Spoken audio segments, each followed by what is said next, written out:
لا إله إلا الله محمد رسول الله عليه صلاة الله وآله والأحبة. أعوذ بالله السميع العليم من الشيطان الرجيم. بسم الله الرحمن الرحيم. والصلاة والسلام على رسول الله أشرف المرسلين. Vi går nu i gang, inshallah, med ders nummer 3 i serien Introduktion til hadith-videnskab. Vi er blevet færdige i del 1 og del 2 med at gennemgå hadith ud fra dens antal af berater. Og nu går vi inshallah i gang med at definere og opdele hadith ud fra accept og afvisning. Med andre ord, ud fra hvilke typer af hadith, som er accepteret blandt Ahlus Sunnah, og hvilken type af hadith, som er afvist. Og det her, det er i virkeligheden hele kernen i ilm al-hadith. Hele kernen i ilm al-mustalah, videnskab omkring hadith-termerne. Hele kernen i den her viden er at finde frem til det hadith, som er autentiske, som man kan sandsynliggøre, eller som man kan sige på absolut vis stammer fra profeten sallallahu alaihi wasallam. Det er kernen i hele ilm al-mustalah. Og det er, som vi har sagt tidligere, at sunnah ikke blev samlet på samme vis som Koranen. Koranen blev samlet og leveret på en måde, der udelukker løgn fra profeten sallallahu alaihi wasallam videre til sahaba og videre til muslimerne. Så der har aldrig eksisteret en diskussion blandt muslimerne i forhold til Koranen. Som sagt, den er blevet leveret på absolut vis. Så der har aldrig eksisteret en diskussion i forhold til at undersøge, hvorvidt noget i Koranen er autentisk, ud fra den her vinkel. Diskussion opstår straks, når man taler om sunnah, fordi sunnah blev ikke skrevet og leveret fra profeten sallallahu alaihi wasallam til sahaba i grupper. Den blev ikke skrevet i profetens tid sallallahu alaihi wasallam, eller meget lidt at blev skrevet. Og sunnah er hovedsageligt leveret til os gennem enkelte sahaba og gennem enkelte berater. Og sunnah, som sagt, den er blevet overleveret mundtligt i de tidligere stadier, før den blev skrevet ned. Derfor har det været muligt for dem, der har haft en dårlig hensigt, det har været muligt for dem at opdigte bestemte hadith. Det har været muligt for dem at manipulere med bestemte beretningskæder osv. af egen interesse. Derfor har det været nødvendigt at udvikle viden om hadith-termer, som renser hadith og som gransker i hadith for at nå frem til, hvilken del der er accepteret og hvilken del der er afvist. Så som sagt, ud fra den her opdeling omkring accept og afvisning, så opdeles hadith i 2 kategorier.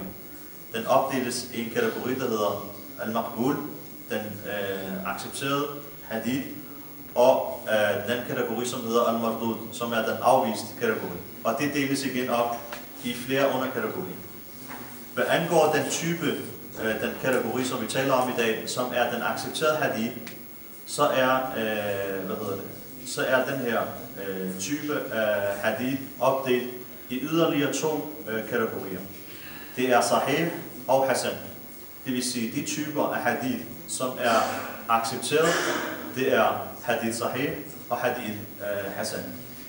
Og hvad er det så? Hvad er hadith sahih og hvad er hadith hasan?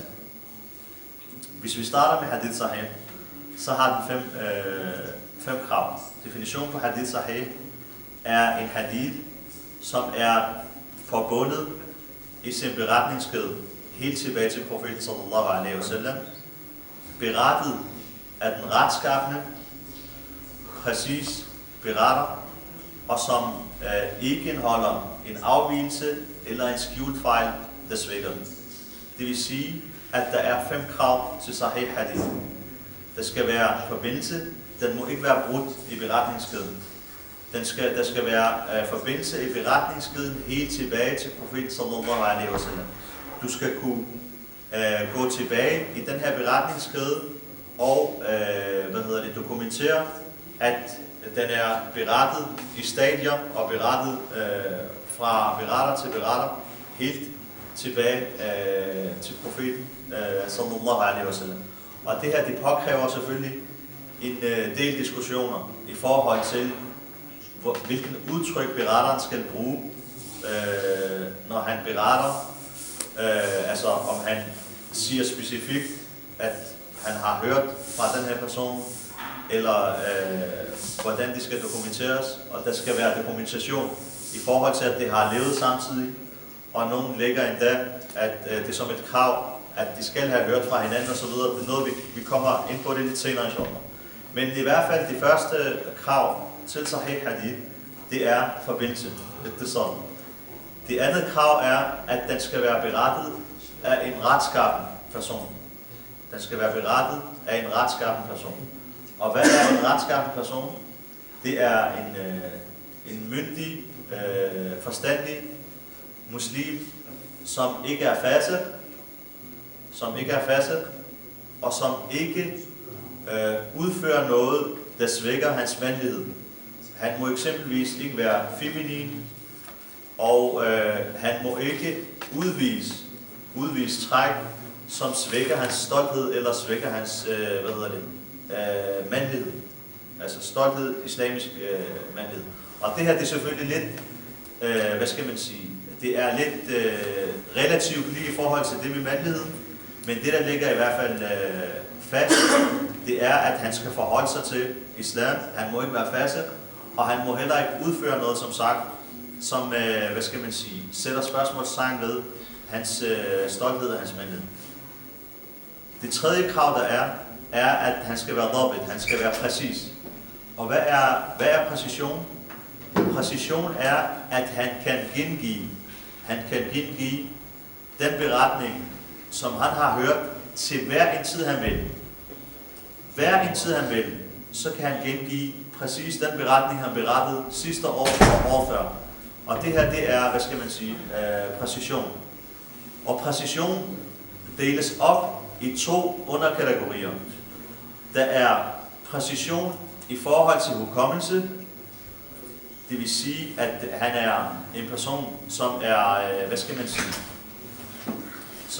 hvis hukommelse er meget stærk. Han modsiger ikke sig selv. Man udsætter ham for prøver i forhold til, at man beder ham om at gentage en beretning fra sidste år eksempelvis, i forhold til, at man udsætter ham for prøver ved at blande nogle beretningskæder sammen i nogle andre, indhold fra nogle andre hadith, og se, om han kan sortere dem fra hinanden. Man udsætter ham for den prøve, som hedder,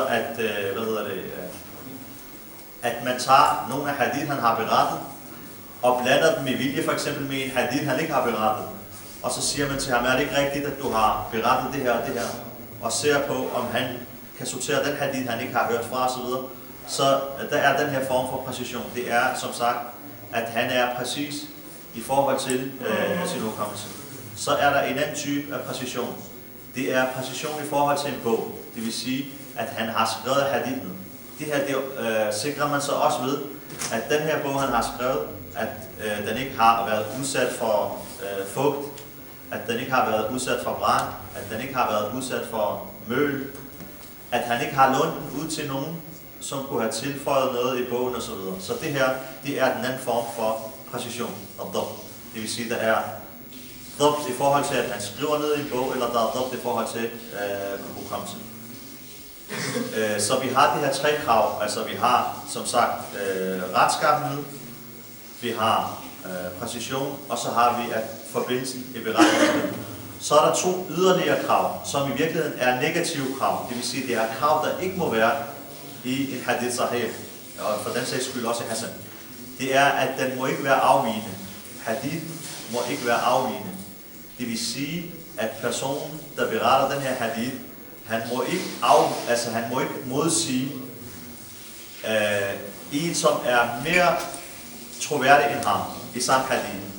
Eller at han modsiger, han må heller ikke modsige nogen, der er på samme niveau som ham i forhold til troværdighed, men det er flere end ham. Så hvis han modsiger dem, så tælles det som sagt som en afvigelse. Den sidste, det sidste krav, som er til hadith sahih, det er, at den ikke må indeholde en illa. Og illa er sådan meget svært at definere, men det er, hvis vi kan sige det sådan kort, det er en skjult fejl. Det er en fejl, det er den sidste filtrationsmekanisme i hadith. Det vil sige, at illa, det definerer man som en skjult, utydelig fejl, som svækker hadith, til trods for, at hadithen ser ud til at være sahih. Så en hadith ser ud til at være sahih, den opfylder kravene, den er berettet fra en troværdig, den er forbundet til profeten sallallahu alaihi wasallam, men der ligger en skjult fejl inde, som kun den gavede muhaddith kan se. Og det er derfor, at ulama al-ilal, de fuqaha, muhaddithin, som arbejder med illa, det er meget få i ilm al-hadith. Fordi illa er som sagt en viden, der kræver utrolig meget. Det kræver, at du kender beretningskæder, du kender profetens tal udenad, du ved, hvordan profeten taler, du kender, hvem der har levet sammen med hvem, hvilken sheikh har mødt hvilken beretter, du kender alt det her, for at sådan, du kan finde frem til den skjult fejl, som ligger i en hadith. Og det er derfor, at Imam Khatib al-Baghdadi, han siger, at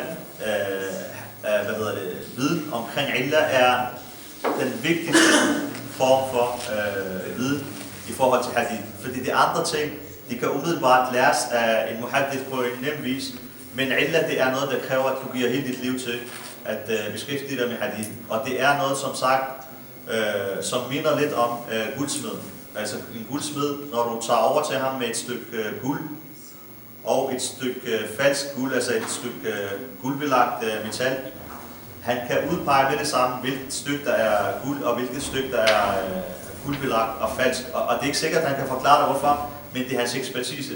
Det er hans, det at han har haft med guld at gøre i så lang tid, der gør, at han kan finde frem til det her skjulte fejl, som ligger i guld. På samme måde foregår det også i ilm al-hadith. Altså illa er lidt ligesom guldsmeden, som sagt. Så den alim, der arbejder med det, som sagt, er noget, han får gennem hans langtids beskæftigelse og meget dyb og indgående beskæftigelse med hadith. Så der er det her 5 former for krav, eller der er det her 5 krav til hadith sahih.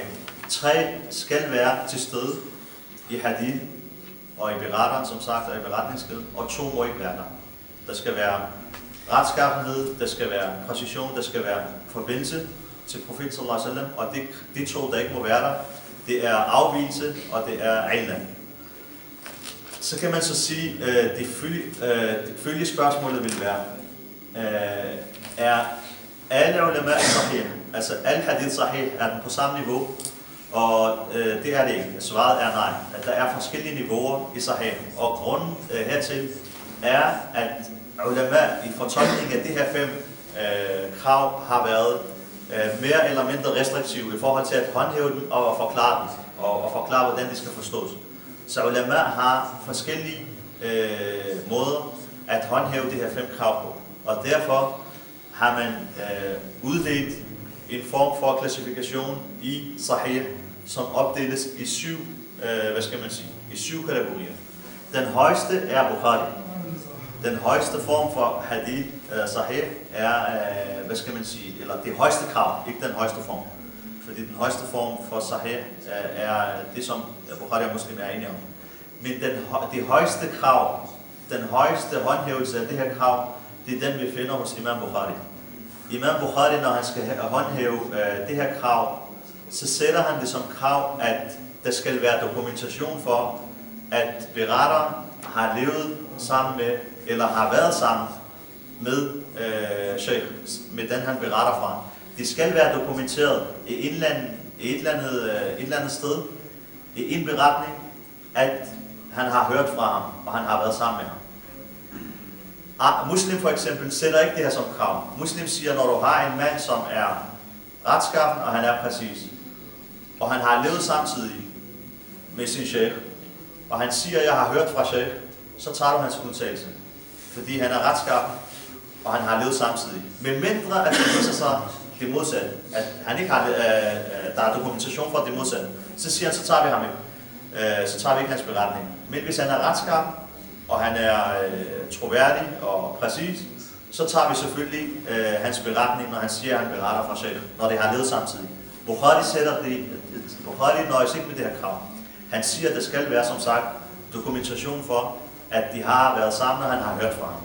Så Bukharis krav inden for håndhævelse af det her 5 krav er den højeste standard. Og det er derfor, at man opdeler Sahih Hadith efter 7 kategorier. Den allerhøjeste kategori er den beretning, som lever op til Bukharis krav og Muslims krav, og som de begge to har i deres Sahih. Det er det, vi kalder muttafaq alayh. Nummer to i den her rangeringskategori, det er en beretning, som lever op til Bukharis krav, og som han har med i sin Sahih. Det er nummer 2. Det vil sige en Sahih hadith, som er Bukhari. Nummer 3 i den her rangeringsliste, det er en Sahih hadith, som lever op til Muslims krav, og som han har med i sin Sahih, som muslim har med i sin Sahih. Nummer 4 i den her kategori, det er en hadith, som lever op til deres krav. Det vil sige, den kommer fra samme berettere, som de har med i deres sahih. Altså en hadith, som lever op til deres krav, men som de ikke har inkluderet i deres sahih. Det er nummer 4. Nummer 5 i den her liste, det er en hadith, som lever op til Bukharis krav, men som han ikke har inkluderet med i sin sahih. Nummer 6 er en hadith, som lever op til muslims krav for sahih hadith, men som han ikke har inkluderet med i sin sahih. Og nummer 7, det er en hadith, der hverken lever op til Bukharis krav eller muslims krav, men som lever op til andres krav for sahih. Og det kan være sådan, at Tirmidhi eller Nasa'i eller nogle af de andre muhaddithin. Så der er det her 7 kategorier i forhold til rangering inden for Sahih Hadith. Hvis vi bevæger os videre til den kategori, der hedder Hasan, så kan vi sige, at Hasan har præcis de samme 5 krav som Sahih, men hvor at præcisionen hos beretteren af en Hasan Hadith, den er lidt under Sahih Hadith. Hans præcision, den er mindre. Hvordan finder man ud af det? Det ved at sammenligne den her beretters, eksempelvis sammenligne med nogen, som man ved er fuldstændig præcis. Altså man sammenligner en beretters beretninger med Imam Maliks for eksempel, og ser om der er nogen afvigelse eller modsigelse. Eller at man udsætter ham for det her prøver, jeg nævnte før, ved at lave om på nogle af hadith og nogle beretningskæder og se, om han fanger det, eller om han ikke altid fanger det kun i nogle få situationer. Så som sagt, en beretter af en Hasan Hadith, og en Hasan Hadith, den er berettet af en person, hvis præcision og hukommelse falder lidt. Men det er ikke sådan, at det falder rigtig meget, fordi hvis det falder rigtig meget, så begynder vi at snakke hadith da'if, så er hans hadith afvist. Men det falder i et rimeligt, han er stadigvæk præcis, men han er ikke på samme måde præcis som en beretter af en Sahih Hadith. Så det er den kategori, der hedder Hasan, og det her 2 typer af hadith, Sahih og Hasan, det er de 2 kategorier, som vi har inden for den accepterede hadith. Og i næste afsnit bevæger vi os inshallah til den form af hadith, som er afvist. Alhamdulillahi rabbil alamin. لا إله إلا الله محمد رسول الله عليه صلاة الله وآله والأحبة